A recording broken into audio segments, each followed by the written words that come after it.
மனசுல வளர்ச்சிய கொடுத்தோமே சொரண்ட நினைக்கல புரட்சி தலைவரோட தர்ம மறக்கல கீழடி தொடங்குனதும் ஊழல் அடங்குனதும் போதைய ஒதுக்குனதும் கல்விய பெருக்குனதும் மாணவன உயர்த்தினதும் குடிமரமத்து நாயகனும் இபிஎஸ் என்ற இரும்பு மனுஷனாரே மாற்றம் காணத்தானே மக்கள் போராடி ஒரு பேர் காக்க வருது அது எங்க எடப்பாடி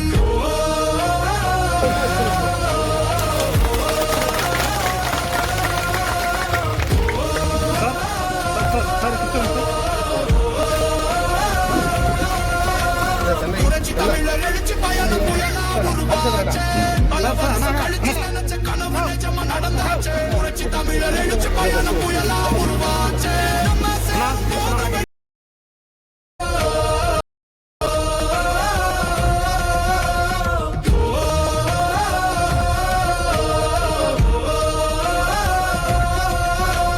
பதவி பழத்தை கண்டு நாங்க மைகள மக்கள் சிரிப்பு தானே இருக்கு மனசுல வளர்ச்சிய கொடுத்தோமே சொரண்ட நினைக்கல புரட்சி தலைவரோட தர்ம மறக்கல கீழடி தொடங்குனதும் ஊழல் அடங்குனதும் போதைய ஒதுக்குனதும் கல்விய பெருக்குனதும் மாணவன உயர்த்தினதும் குடிமரமத்து நாயகனும் இபிஎஸ் என்ற இரும்பு மனுஷனாரே மாற்றம் காணத்தானே மக்கள் போராடி ஒரு பேர் காக்க வருது அது எங்க எடப்பாடி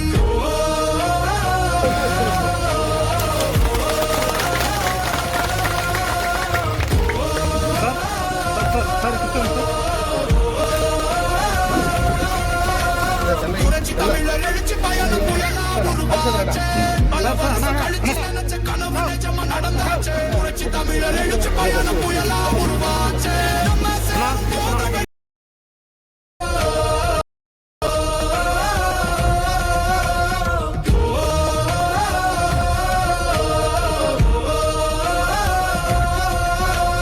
பதவி பழத்தை கண்டு நாங்க மைகள மக்கள் சிரிப்பு தானே இருக்கு மனசுல வளர்ச்சிய கொடுத்தோமே சொரண்ட நினைக்கல புரட்சி தலைவரோட தர்ம மறக்கல கீழடி தொடங்குனதும் ஊழல் அடங்குனதும் போதைய ஒதுக்குனதும் கல்விய பெருக்குனதும் மாணவன உயர்த்தினதும் குடிமரமத்து நாயகனும் இபிஎஸ் என்ற இரும்பு மனுஷனாரே மாற்றம் காணத்தானே மக்கள் போராடி ஒரு பேர் காக்க வருது அது எங்க எடப்பாடி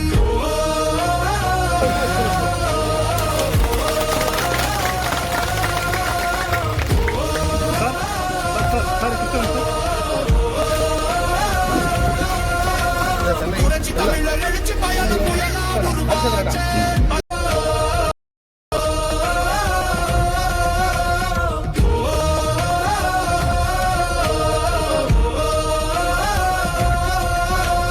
பதவி பழத்தை கண்டு நாங்க மைகள மக்கள் சிரிப்பு தானே இருக்கு மனசுல வளர்ச்சிய கொடுத்தோமே சொரண்ட நினைக்கல புரட்சி தலைவரோட தர்ம மறக்கல கீழடி தொடங்குனதும் ஊழல் அடங்குனதும் போதைய ஒதுக்குனதும் கல்விய பெருக்குனதும் மாணவன உயர்த்தினதும் குடிமரமத்து நாயகனும் இபிஎஸ் என்ற இரும்பு மனுஷனாரே மாற்றம் காணத்தானே மக்கள் போரா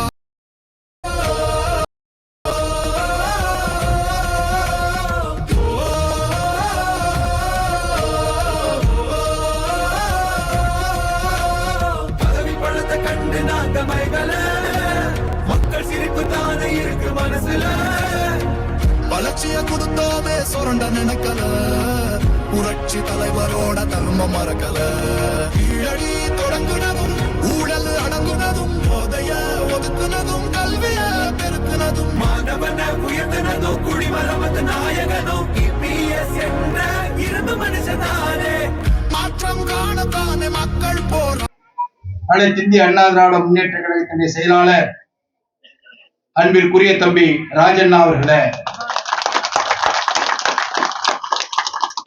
என்னோடு இந்த நிகழ்ச்சியிலே கலந்து கொண்டிருக்கின்ற அனைத்து இந்திய அண்ணா திராவிட முன்னேற்ற கழகத்தினுடைய முன்னோடிகளே, இந்த நிகழ்ச்சியில் அன்பிற்குரிய தம்பி ராஜேந்திரன் அவர்கள் தலைமையிலும் சங்கர் அவர்கள் தலைமையிலும் 200 இளைஞர்கள் இன்று அனைத்து இந்திய அண்ணா திராவிட முன்னேற்ற கழகத்தில் இணைக்கின்ற இந்த நல்ல நிகழ்ச்சியில் உங்களை அனைவரையும் வருக வருக என்று கழகத்தின் சார்பாக நான் வரவேற்கின்றேன். அதே போல அன்பு சகோதரிகள் இப்பொழுது நம்முடைய இயக்கத்தில் எழுந்திருக்கிறீர்கள். உங்களையும் நான் கழகத்தின் சார்பாக வருக வருக என்று நான் வரவேற்கிறேன். அனைத்து இந்திய அண்ணா திராவிட முன்னேற்ற கழகம் என்ற இந்த இயக்கம் 31 ஆண்டு காலம் ஆட்சி செய்த இயக்கம்.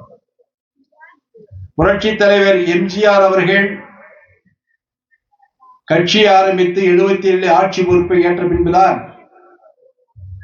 அவர் ஆண்ட 11 ஆண்டு கால ஆட்சியில் நம்மை போன்ற கிராமங்களில், அலேசிவம் போன்ற கிராமங்களில், மண்டப்பள்ளி போன்ற கிராமங்களில், இது போன்ற கிராம பகுதியினுடைய அங்கு வாழ்கின்ற மக்களுடைய அடிப்படை தேவைகளை முழுமையாக ஏற்படுத்தி கொடுத்தவர் புரட்சி தலைவர் எம்ஜிஆர். நம்முடைய கிராமங்களில் புரட்சி தலைவர் எம்ஜிஆர் ஆட்சிக்கு முன்பாக பார்ப்போம் என்று சொன்னால், அந்த கிராமத்தில் இருக்கின்ற தாய்மார்கள் குடிப்பதற்கு தண்ணீர் எடுக்க வேண்டும் என்று சொன்னால் கிணற்றுக்கு செல்ல வேண்டியிருக்கும். ஊர் மத்தியிலே இருக்கின்ற ஊர் கிணற்றிலே இருக்கும். அது வறண்டு விட்டால் விவசாய கிணற்றிலே போய் தண்ணீர் எடுத்து வேண்டிய நிலைமை. அது 1/2 கிலோமீட்டர் 1 கிலோமீட்டர் போய் கூட குடிக்கின்ற தண்ணீரை குடிப்பதற்காக எடுக்க வேண்டிய தண்ணீர் நிலைமை அப்பொழுது இருந்தது. புரட்சி தலைவர் எம்ஜிஆர் அவர்கள் 77 ஆட்சிக்கு வந்த பின்புதான் இப்படி கிராமப்புறங்களில் இருக்கின்ற தாய்மார்கள் குடிப்பதற்கு கூட தண்ணீர் எடுப்பதற்காக பல கிலோமீட்டர் செல்ல வேண்டிய நிலைமை இருக்கிறது என்பதை உணர்ந்த புரட்சி தலைவர் எம்ஜிஆர் ஒவ்வொரு கிராமத்திலேயும் ஆழ்துளை கிணறுகளை போட்டார்கள். நிலத்தடி நீரில் இருக்கின்ற அந்த தண்ணீரை உறிஞ்சுவதற்கு ஆழ்துளை கிணறுகளை போட்டார்கள். அங்கே மேல்நிலை நீர்த்தேக்க தொட்டியை கட்டினார்கள். அந்த மேல்நிலை நீர்த்தேக்க தொட்டியில் தண்ணீர் சேமித்து கீழே பைப் போட்டு ஊருக்குள்ளேயே எந்த சிரமமும் இல்லாமல் குடிதண்ணீரை முதலில் தமிழகத்தில் வழங்கியவர் புரட்சி தலைவர் எம்ஜிஆர். அதே போல ஒரு கிராமத்தில் சாலை வசதி இல்லை, நகரத்திற்கு வர வேண்டும் என்று சொன்னால் முதலில் அந்த கிராமத்திற்கு சாலை வசதியை ஏற்படுத்தி கொடுத்தவர் புரட்சி தலைவர் எம்ஜிஆர். அதே போல அந்த கிராமத்திலிருந்து நகரத்திற்கு வருவதற்காக நடந்து வருகின்ற நிலையை மாற்றி நகர பேருந்துகளை விட்டு பஸ்ஸின் மூலமாக நகரத்திற்கு வரக்கூடிய வசதியை ஏற்படுத்தி கொடுத்தவர் புரட்சி தலைவர் எம்ஜிஆர். அதே போல கிராமத்திலே பிறக்கின்ற குழந்தைகள் படிக்கக்கூடிய நிலையில் இருக்கிறார் என்று சொன்னால் அந்த பிள்ளைகள் படிப்பதற்கு செல்லாத ஒரு சூழல். என்ன காரணம் என்று சொன்னால் பெற்றோர்கள் வேலைக்கு சென்று விடுகிறார்கள், வசதி இல்லாதவர்கள் கூலி வேலைக்கு சென்று விடுகிறார்கள். அந்த பிள்ளை பள்ளிக்கு அனுப்பினால் மதிய சாப்பாடு அந்த பிள்ளைகளுக்கு கிடையாது. அதனால் அந்த பிள்ளைகளை பள்ளிக்கு அனுப்பாமல் தான் எங்கு வேலை செல்கிறோமோ அங்கு தன் குழந்தைகளை அழைத்துக் கொண்டு சென்று அந்த வேலையை முடித்துவிட்டு அங்கேயே சாப்பாடு வாங்கி கொடுத்து மாலை வீட்டுக்கு அழைத்து வருவார்கள். அப்படி படிப்பதற்குரிய சூழல் இல்லாத அந்த குழந்தைகளை படிக்க வைக்க வேண்டும் என்று புரட்சி தலைவர் விரும்பினார். ஏனென்று சொன்னால் பிறக்கின்ற குழந்தைகள் எதிர்காலத்தில் ஒரு உயர்ந்த இடத்திற்கு வர வேண்டும் என்று சொன்னால் கல்விதான் முக்கியம், கல்விதான் சொத்து. நீ 200 ஏக்கர் வச்சுக்கோ, படிக்கிறன்னா ஒரு அதிகாரி வந்தா பேச தெரியாது, கை கட்டி தான் நிப்ப. நீ 200 ஏக்கருக்கான முதலாளி, படிக்காதனால பேச முடியாது. அந்த கல்வியை கற்றுக் கொடுக்க வேண்டும் என்று முதலாக புரட்சி தலைவர் எம்ஜிஆர் பள்ளிக்கூடங்களை கொண்டு வந்ததோடு மட்டுமல்லாமல் அந்த பிள்ளைகள் மதிய உணவு இல்லாத காரணத்தினால்தான் பள்ளிக்கு வருவதில்லை.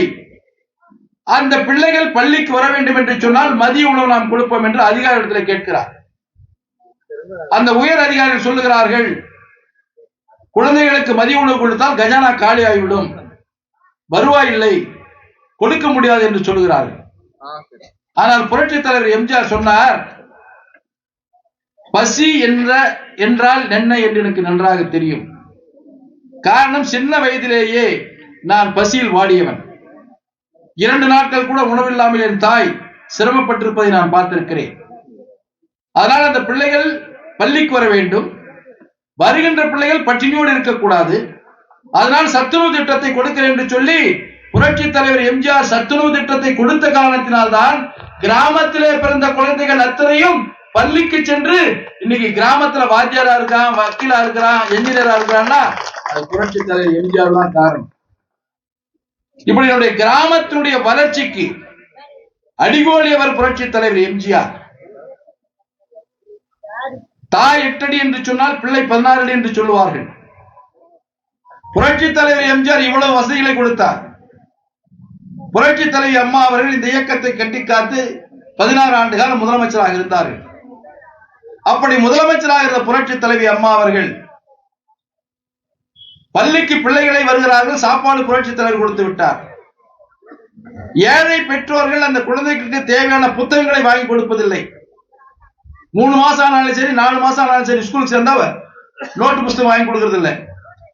அந்த குழந்தை வந்து வெளியில நிக்குது.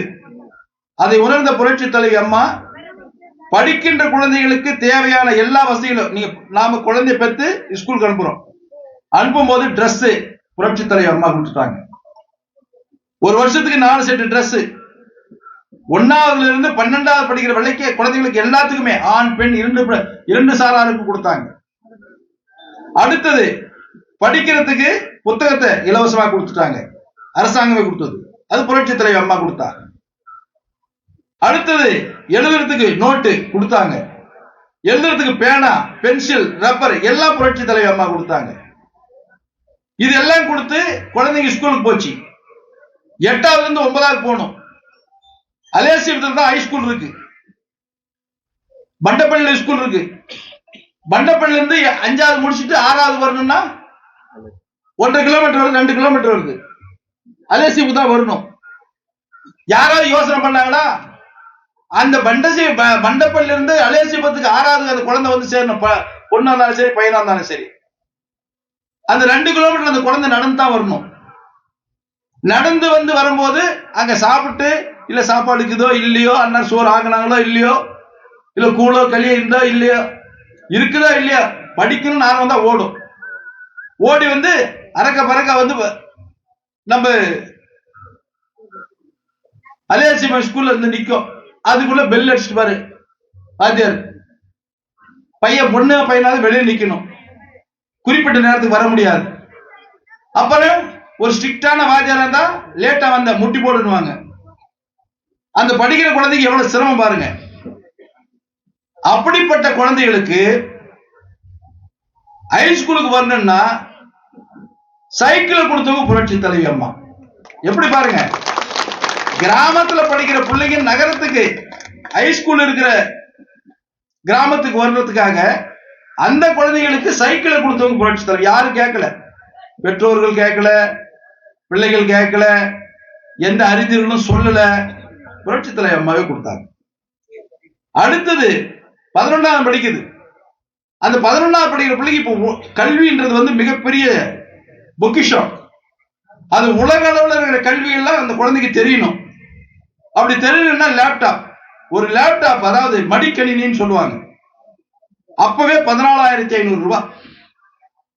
ஒரு +1 சேர்த்துன அந்த குழந்தைக்கு 14,500 ரூபாய் கொடுத்த லேப்டாப் கொடுத்தாங்க புரட்சி தலைவி அம்மா.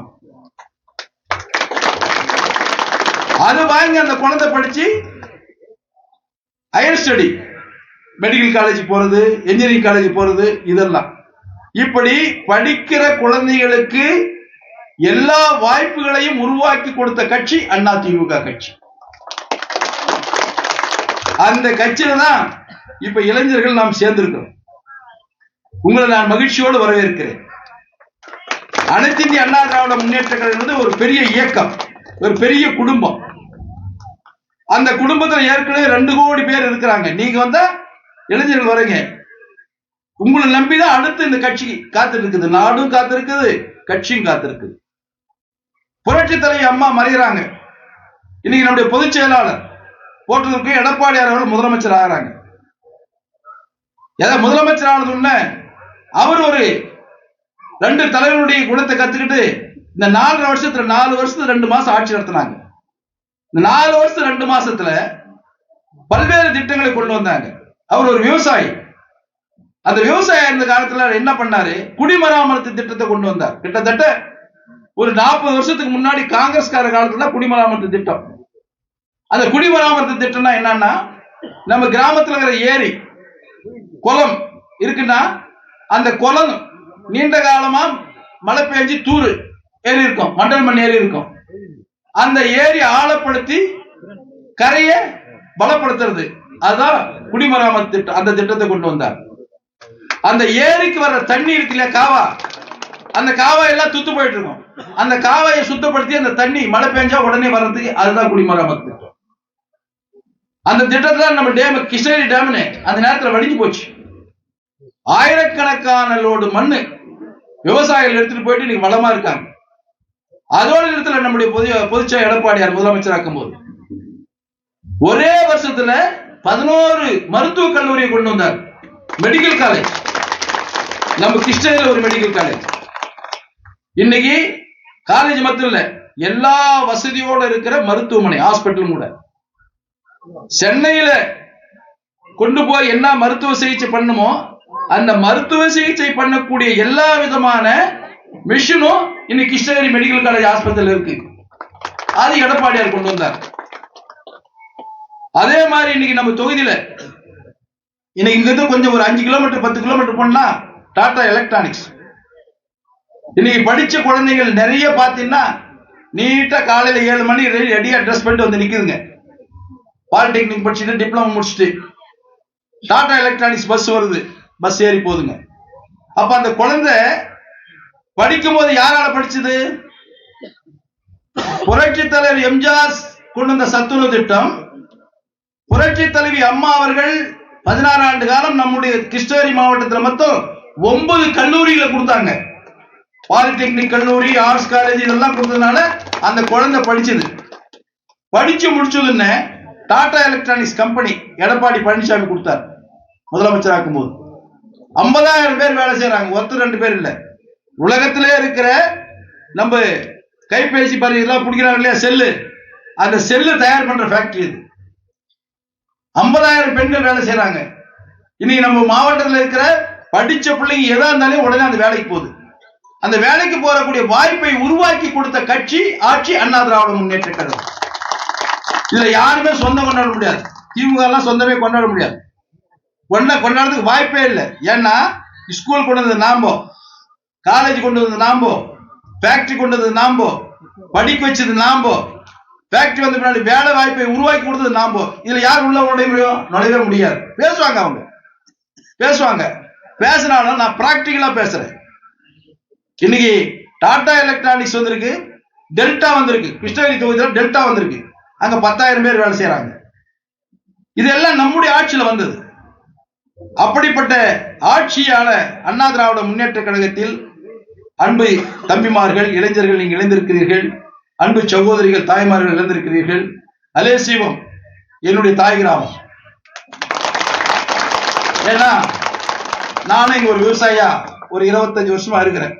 ஆனா யாருக்கும் இல்ல விவசாயினா நம்ம அமைதியா போறது. இங்க அரசியல் எல்லாம் காட்டுறது இல்ல. தலை குனின்னு போயிட்டு தலை குனின்னு வந்துருவேன்.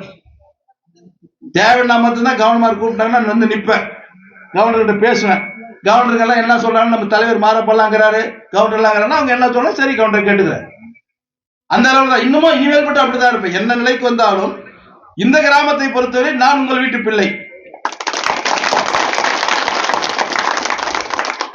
அதனால இந்த கிராமத்துல இவ்வளவு பெரிய எழுச்சியா இந்த இயக்கத்துல இந்த ஊராட்சி முழுசு சேர்ந்து அன்பு தம்பி நம்முடைய ராஜேந்திரனும் சங்கரும் முயற்சியில எல்லாமே இங்க வந்திருக்கிறீங்க. உங்களோட நான் இருக்கிறேன், எங்களோட நீங்க இருங்க. இனி இது நம்முடைய இயக்கம். இந்த இயக்கம் புரட்சி தலைவர் எம்ஜிஆரால் உருவாக்கப்பட்ட இயக்கம். ஏன்னா ஒரு தலைவனுடைய தரம் என்னன்னு பார்க்கணும். அண்ணாவுடைய பேரை கருணாநிதி மறைக்கிறான்றதுக்கு தான் இந்த அண்ணா திமுக உருவாச்சு. புரட்சி தலைவர் எம்ஜிஆர் வந்து குழந்தை இல்லை, அவங்க அண்ணனுக்கு நிறைய குழந்தைகள், கூட பிறந்த அண்ணனுக்கு நிறைய குழந்தைகள். ஆனா கூட பிறந்த அண்ணன் வீட்டு பசங்களுக்கு ஒரு சொத்து கூட கொடுக்கல. இருக்கிறவர்களையும் வாரி வாரி வழங்கினார். அதான் அவர் பேர் கொடைவல்லன்னாங்க. இறக்கும் போது என்ன பண்ணார்? இருக்கிற சொத்து எல்லாம் ஏழைகளுக்கு எழுதி வச்சுட்டார். அவர் இருந்த வீடு பார்த்தீங்களா, வீடு, அந்த வீட்டை யாருக்கு எழுதி கொடுத்துருக்காரு தெரியுங்களா? காது கேட்காத கண் தெரியாத அந்த குழந்தைகளுக்கு இலவசமா படிக்கிறதுக்கு அந்த வீடை எழுதி கொடுத்த ஒரு உத்தம தலைவர் புரட்சி தலைவர் எம்ஜிஆர். நாட்டுல எந்த தலைவரும் கொடுத்தது கிடையாது. தன் சொத்தை இது மாதிரி ஏழைகளுக்கு எந்த தலைவரும் கொடுத்தது கிடையாது. இன்னைக்கு முதலமைச்சராக இருக்கிற திரு ஸ்டாலின் ஆகட்டும், அவருடைய தந்தையாகட்டும், பல கோடி பல ஆயிரம் கோடிக்கு சொத்துக்கு அதிபதிங்க. அந்த குடும்பம் தான் பிரிச்சு பிரிச்சு பொழைச்சிட்டு இருக்கு. ஆனா எம்ஜிஆர் அப்படி இல்லை, வாரி கொடுத்துட்டார். ஒரே ஒரு உதாரணம் சொல்றேன். அப்பெல்லாம் முதலமைச்சர் ஆகல, நடிகர். அவர் போறார், மழை பெஞ்சிட்டு இருக்கு, கார்ல போயிட்டு இருக்கார் சிட்டிக்குள்ள. அப்போ சைக்கிள் ரிக்ஷா எல்லாம் கிடையாது.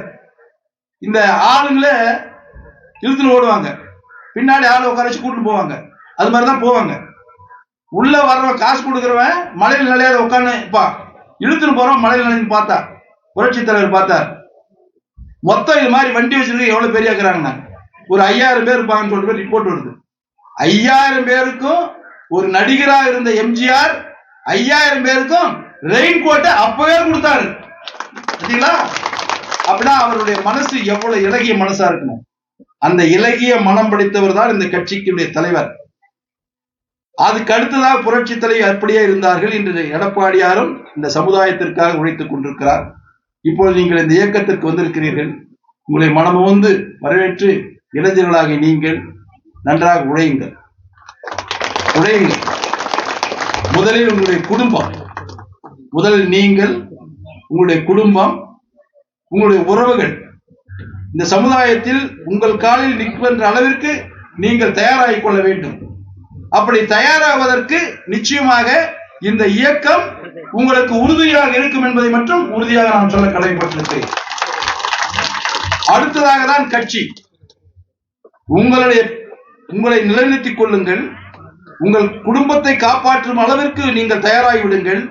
அடுத்ததாக இந்த சமூகத்திற்காக இந்த இயக்கத்தில் இணைந்து நீங்கள் பாடுபடுங்கள் என்று வாழ்த்தி விடைபெறுகிறேன். நன்றி, வணக்கம். நேற்றுதான் நானும் கூட இருந்தேன், பக்கத்தில் நீங்க எல்லாம் டிவியில பார்த்திருப்பீங்க. நம்முடைய போற்றுதலுக்குரிய பொதுச் செயலாளர் அவர்கள் இந்த 2026 நடைபெற இருக்கின்ற சட்டமன்ற பொதுத் தேர்தலுக்கு முதல் 5 வாக்குறுதிகளை கொடுத்திருக்கார். என்ன வாக்குறுதிகள்னா, முதல் வாக்குறுதி குலவிளக்கு திட்டம் பெண்களுக்கு. அந்த பெண்கள் பொருளாதாரத்தில் சமநிலைக்கு வரணுன்றதுக்காக அனைத்து மகளிர் தலைவர்களுக்கும் மாதம் 2000 ரூபாய் வழங்கப்படும் என்ற வாக்குறுதியை நம்முடைய புரட்சி தமிழர் எடப்பாடியார் அவர்கள் வாக்குறுதி கொடுத்திருக்கிறார். அடுத்ததாக நம்ம 100 நாள் வேலை திட்டம். இப்போ திமுகவில் கூட நம்முடைய ஆட்சியில அவருடைய ஆட்சியில இப்ப என்ன சொன்னாங்க, மத்திய அரசு 100 நாள் வேலையை 125 நாளாக பார்லிமெண்ட்ல சட்டம் ஏற்றினாங்க. இவங்க உடனே இனி 100 நாள் வேலை இல்லைன்னு சொல்லிட்டு போஸ்ட் அடிச்சு ஆர்ப்பாட்டம் எல்லாம் பண்ணாங்க. திமுக பார்த்திருப்பீங்க எப்படி மக்களை ஏமாத்துறாங்க பாருங்க. மத்திய அரசு 100 நாள் வேலையை 125 நாள் கொடுக்கிறோம்னு சொல்றாங்க. அடுத்தது இன்னொன்னு சொல்றாங்க. என்ன சொல்றாங்கன்னா, 60 நாள் இந்த விவசாயம் பண்ற காலம் இருக்கு இல்லையா, அறுவடை காலம், அந்த அறுவடை காலத்துல மட்டும் நீங்க கொடுக்காதீங்க, ஏன்னா விவசாய வேலை கெட்டு போகுது. மீதி 300 நாள்ல 125 நாள் நீங்க கொடுக்கலாம் அப்படின்னு சட்டத்தை ஏற்றிருக்கிறாங்க. இவங்க இனி 100 நாள் வேலை இல்லைன்ட்டாங்க. ஆனா நாங்க இந்த தேர்தல் அறிக்கையில என்ன சொல்லியிருக்கோம்னா, இவங்க மாதிரி ஏமாத்துற இவங்க சொன்னார் திரு ஸ்டாலின் 2021 எலெக்ஷன்ல 100 நாள் வேலையை 150 நாளா கொண்டு வரும்னு சொல்லி ஒரு தேர்தல் அறிக்கை கொடுத்தார். எல்லாம் பெருசா திமுக சொல்லியிருப்பாங்க, செய்யலவங்க. ஆனா நாங்க 125 நாள் வேலையை 150 நாட்களாக கொண்டு வருவோம் என்ற வாக்குறுதி கொடுத்திருக்கோம். கட்டாயம் செய்வாங்க. ரெண்டாச்சா, மூணாவது வீடு இல்லாதவர்களுக்கு வீடு, ஏழைகளுக்கு. அது என்ன ஜாதி என்ன மதம் எல்லாம் கிடையாது. ஏன்னா இந்த சமூகம் அந்த சமூகம் கிடையாது. வீடு இல்லாமல் ஏழ்மை நிலையில் இருக்கின்றவர்களுக்கு இப்ப நிலம் கிடைக்கிறது கஷ்டம்.